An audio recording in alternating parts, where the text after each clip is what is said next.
जय हिंद, जोहार जगह। मैं शमशाद आलम। आज जिस मुद्दे पे बात करने वाले हैं वो मुद्दा है पश्चिम बंगाल का विधानसभा चुनाव। पश्चिम बंगाल का एक जिला है पुरुलिया, और उस पुरुलिया जिला में एक विधानसभा है। जिस विधानसभा के बारे में मैं बात करने वाला हूं वो है जयपुर विधानसभा। जयपुर विधानसभा का चुनावी समीकरण जो देखने को मिल रहा है, या चुनावी दंगल जो इस बार रहेगा 2026 का विधानसभा चुनाव, काफी दिलचस्प रहेगा। क्योंकि जयपुर विधानसभा में झारखंड लोकतांत्रिक क्रांतिकारी मोर्चा का एंट्री होने से बड़ा दिलचस्प जो है कि चुनाव हो गया। क्या इस बार जो है कि जयपुर विधानसभा जो है, जो पुरुलिया जिला का एक विधानसभा है, क्या इस बार जो है कि झारखंड लोकतांत्रिक क्रांतिकारी मोर्चा फतेह करेगी? जिस कैंडिडेट को जो है कि झारखंड लोकतांत्रिक क्रांतिकारी मोर्चा अपना उम्मीदवार बनाया है, भाई वो 2021 में भी चुनाव जयपुर विधानसभा से लड़े थे। आज सारी बात जो है कि भाई समझेंगे, और साथ ही साथ ये भी समझेंगे कि भाई कांग्रेस भी जयपुर विधानसभा में पूरा दमखम दिखा रही है, और कांग्रेस भी प्रबल दावेदार का जो है कि भाई लिस्ट में भाई अग्रिम आने की लाइन में खड़ा है। और बीजेपी जो है कि वहां पे वर्तमान में जो है कि उनके विधायक है, लेकिन जो कैंडिडेट वर्तमान में सिटिंग विधायक है उसे टिकट ना देकर आखिर किसे टिकट दिया, ये सारी बात जो है इस वीडियो में समझेंगे। चलिए चलते और विस्तार रूप से समझते हैं कि भाई वो जयपुर विधानसभा जो है वो किस क्षेत्र में जो है कि भाई दिलचस्प जो है चुनाव होने वाला है। दरअसल बात यह है कि भाई 2026 का विधानसभा चुनाव पश्चिम बंगाल में काफी जो है कि टसन देखने को मिल रहा है। देखिए, एक बात तो है कि झारखंड लोकतांत्रिक क्रांतिकारी मोर्चा जो जयराम महतो की पार्टी है वो पूरा दमखम से भाई चुनाव लड़ने का जो है कि ऐलान पहले भी कर चुकी थी, लेकिन जो है कि महज 2 ही सीट पे वो चुनाव लड़ रही है। एक सीट जो है कि जयपुर विधानसभा, दूसरा जो है कि बाघमुंडी विधानसभा। लेकिन आज जो बात करने वाले हैं वो जयपुर विधानसभा। जयपुर विधानसभा की सारी आंकड़ा पे बात करेंगे। 2021 में क्या आंकड़ा था, 2026 का जो अभी चुनाव चलेगा, इस चुनाव में किसकी जो है कि पलड़ा भारी रहेगी और किसका क्या रहेगा। तो देखिए, यहां पर जो है कि हम लोग पहले चलते हैं, और 2021 का जो विधानसभा का चुनाव हुआ था उस वक्त में जो है कि कौन कैंडिडेट कितना वोट लाया था, जीता कौन था, पहले नंबर पे कौन था, कितने मार्जिन से जीता था, और भाई कौन कैसा क्या था। तो यहां पर ये देखते हैं कि 2026 में जब 2021 में जब विधानसभा का चुनाव जब हुआ तो उस वक्त में बीजेपी जो है ना दंगल मारी थी। अब देखिए, एक बात तो और है कि 2016 में, बात समझिएगा, 2016 का विधानसभा चुनाव जयपुर विधानसभा में जब हुआ था उस वक्त में बीजेपी महज 7,000 वोट लाई थी, उससे ज्यादा नहीं लाई थी, ओनली 7,000। लेकिन जैसे ही 21 का चुनाव आता है तो वो 7,000 जो तब्दील होता है वो 74,000 में तब्दील हो जाता है, और बीजेपी चुनाव जीत जाती है जयपुर विधानसभा। यानी कि 7,000 से डायरेक्ट छलांग जो लगाया गया बीजेपी के द्वारा वो 74,000 पे। यानी कि वहां पर है नरहरि महतो जो बीजेपी से कैंडिडेट थे वो चुनाव जीते थे, और टोटल वोट वो लाए थे 74,380 वोट। अब देखिए, यहां पर ना टीएमसी रेस में था, ना फॉरवर्ड ब्लॉक रेस में था, ना कम्युनिस्ट पार्टी रेस में था। दूसरे नंबर पे जो है कैंडिडेट था वो आपका था भाई कांग्रेस पार्टी का कैंडिडेट। और कांग्रेस पार्टी का जो कैंडिडेट था 2021 में उसे भी जो है कि भाई थोड़ा बहुत वोट नहीं मिला था, 62,180 वोट मिला था। फरहानी भूषण कुमार, ये व्यक्ति को 62,180 वोट मिला था।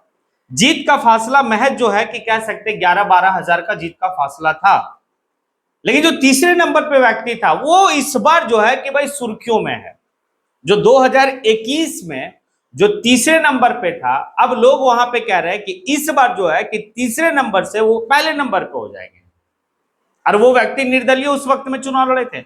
एक बात समझिएगा कि 2021 में एक व्यक्ति जो है चुनाव लड़ता है विधानसभा का, निर्दलीय है, उसे कोई पार्टी टिकट नहीं देता, उसके बावजूद भी वो चुनाव लड़ता है, और चुनाव लड़ने के बाद वो जो है कि भाई 35,429 वोट लाता है, और वो व्यक्ति आपका था दिव्य ज्योति सिंह देव, 35,000 प्लस वोट लाता है।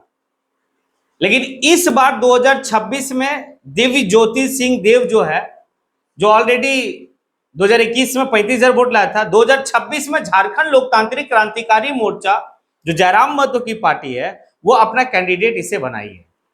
अब देखिए, इस बार का दिलचस्प ये है कि पिछले टाइम 2021 में बीजेपी जो है कि भाई जिस कैंडिडेट को टिकट दी थी और वो कैंडिडेट चुनाव जीते थे नरहरि महतो, उसे जो है कि साइड करके और कुर्मी समाज का एक आंदोलनकारी जो रेल टेका डहर छेका वाला जो एक मतलब आंदोलन था, उस आंदोलन का भाई चाहे वो पश्चिम बंगाल हो या फिर झारखंड हो या फिर आपका उड़ीसा और छत्तीसगढ़ हो, ये सभी जगहों पर सबसे बड़ा नेता जो है कि अजीत महतो थे, अजीत प्रसाद महतो। अजीत प्रसाद महतो जो है कि भाई कुर्मी समाज का आवाज को बुलंद जो है कि हमेशा किया, आंदोलन किया और रेल टेका डहर छेका आंदोलन का भाई अग्रिम लाइन में खड़ा रहा, नेतृत्व भी किया। और अमित शाह जो है कि अजीत प्रसाद महतो के नेतृत्व में ही जो एक टीम जो है दिल्ली बुलाई थी गृह मंत्रालय। उसके बाद होता क्या, इस बार का जो बीजेपी का लिस्ट जो है कि जंगल महल का क्षेत्र में जब जारी किया गया तो पता ये चलता है कि भाई पुरुलिया जिला का एक विधानसभा जयपुर विधानसभा है और जयपुर विधानसभा का जो सीटिंग विधायक उसकी टिकट काट दी गई और टिकट आपको जो दी गई वो विश्वजीत महतो को, जो अजीत प्रसाद महतो का बेटा है। मतलब चुनाव को बेच दिया गया। यहां पर इस बात को जो है कि कुर्मी समाज के लोग कह रहे हैं। अब देखिए यहां पर ये हो गया, टीएमसी इस बार काफी मजबूत तरीके से जो है कि वहां पे कैंडिडेट दे रही है। जो 2021 में उसका कैंडिडेट का कहीं आता पता नहीं है, लेकिन 2026 में जो कैंडिडेट दिया है वो है अर्जुन महतो। और अर्जुन महतो सुर्खियों में आ गए, चुनाव लड़ने से पहले ही सुर्खियों में आ गए। अब टीएमसी का एक प्रत्याशी चुनाव लड़ा भी नहीं है, सुर्खियों बटोरना स्टार्ट कर दिया, सिर्फ उसका कारण था जयराम महतो। जिस दिन टीएमसी का जो है कि भाई नॉमिनेशन फाइल हो रहा था, उसी दिन जो है झारखंड लोकतांत्रिक क्रांतिकारी मोर्चा का भी नॉमिनेशन फाइल हो रहा था। टीएमसी का जो उम्मीदवार है वो जैसे ही जयराम महतो को देखता है, भाई जयराम महतो के पास दौड़े दौड़े जाता है, उससे आशीर्वाद लेता है। ये जो वीडियो है ना सोशल मीडिया में काफी तेजी से वायरल होने लगा। और फिर अर्जुन महतो जो टीएमसी के उम्मीदवार है वो इस बात को कहते हैं कि भाई ये हमारा जो है ना एक आदर्श है, हमारी एक प्यार है, पार्टी अलग हो सकती है लेकिन मेरी बात जो है वो यहां से है। तो एक बात समझ में आ गया। तो टीएमसी से जो मतलब कैंडिडेट है वो अर्जुन महतो है, बीजेपी से विश्वजीत महतो है। भाई फणिभूषण महतो जो 2021 में सेकंड नंबर पे रहे थे कांग्रेस पार्टी से, इस बार भी कांग्रेस उसी के ऊपर विश्वास जताई है। और लोगों से जब सवाल पूछा गया, यानी कि जयपुर विधानसभा का इलाके में जब लोग मीडिया वाले गए सवाल पूछे, जब पूछ रहे थे कि क्या आप चाहते हैं, क्या होनी चाहिए नहीं होनी चाहिए, तो उन्होंने स्पष्ट कहा कि इस बार जो है कि भाई कांग्रेस की चांसेस ज्यादा बनती है। देखिए यहां पर फणिभूषण कुमार जो है वो आपका भाई 62,180 वोट लाए थे, वोट कम नहीं था। बीजेपी से जो है कि एक टसन की बात थी, यहां पर देखा जा सकता। और सबसे मजेदार वाली बात यह है कि भाई झारखंड लोकतांत्रिक क्रांतिकारी मोर्चा जिसको अपना उम्मीदवार बनाई है वो दिव्य ज्योति सिंहदेव, वो भी काफी दमखम से चुनाव लड़ रहे हैं। अब देखिए यहां पर जो है कि जयराम महतो काफी जो है कि एक चर्चा का विषय बने हुए हैं ये दो विधानसभा में। हालांकि वो पूरे जंगल महल में जो है कि भाई चर्चा का विषय उनका है, लेकिन जयराम महतो की पार्टी महज 2 सीट पे चुनाव लड़ रही है। तो ऐसे कंडीशन में जो है कि वो 2 सीट पे जो है कि काफी ज्यादा चर्चा, और खास करके जयपुर विधानसभा का कैंडिडेट ऑलरेडी एक बार चुनाव लड़ चुके हैं और वो 35,000 प्लस वोट भी लाए हैं। उस समय वो निर्दलीय थे, लेकिन इस वक्त में जो है जयराम महतो की पार्टी से वो चुनाव लड़ रहे हैं। अब देखना इसमें ये होगा कि ये सारी परिस्थिति में कौन जो है कि भाई बाजी मारता है, ये देखना होगा। देखिए इस बार का चुनाव वह टीएमसी और बीजेपी की बात जयपुर विधानसभा में नहीं होने वाली है। इस बार कांग्रेस भी है, झारखंड लोकतांत्रिक क्रांतिकारी मोर्चा भी है, और एक जो फॉरवर्ड ब्लॉक है, ऑल इंडिया फॉरवर्ड ब्लॉक है, वो भी जो है कि अपने कैंडिडेट दिए हैं धर्मेंद्र नाथ महतो। अब देखिए यहां पर जो है कि त्रिकोणीय मुकाबला देखने को मिलेगा इस चुनाव में, और काफी मजबूत तरीके से। एक तरफ जो है कि अजीत प्रसाद महतो जो है कि अपने बेटे के लिए मतलब कैंपेन करेंगे जयपुर विधानसभा में, तो दूसरी तरफ उसी जो है कि आंदोलन से निकला हुआ एक लड़का जो है कि भाई आज पूरे हिंदुस्तान में छाया हुआ, वो जो है कि दिव्य ज्योति सिंह के लिए जो है कि चुनाव प्रचार करेंगे। आप देखिए वहां पर तो टसन देखने को मिलेगा। आखिर क्या होगा नहीं होगा ये वक्त आएगा तब पता चलेगा। और सबसे मजेदार वाली बात तो यह है कि टीएमसी का जो उम्मीदवार है अर्जुन महतो, वो ऐसे भी जो है कि भाई छाया हुआ है।